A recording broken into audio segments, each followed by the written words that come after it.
আলাইকুম। এই দেখেন মাহাদি একটা গর্ত পাইছে, এটা সারাক্ষণ খুঁড়তেই থাকে আর দেখেন মিস্ত্রি হয়ে গেছে। মিস্ত্রি মিস্ত্রি মাহাদি, এই যে বাবা কি করেন আপনি? কি কাজ করেন সারাক্ষণ এখানে? এই গর্তটার ভিতরে তুমি কি কাজ করো? কি পাও? হ্যাঁ, কি পাও? কিছু পাইছো? তাই?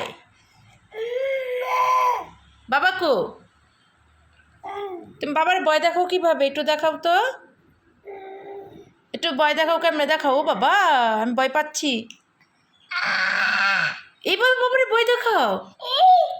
তাই? বাবার এইভাবে ভয় দেখাও? আরেকবার দেখাও তো। ওরে বাবা, তাই? বাবার একটা ডাক দাও, একটু ডাক দাও তো বাবাকে। মাহাদি, মাহাদি, আমি ভয় পাইছি তো।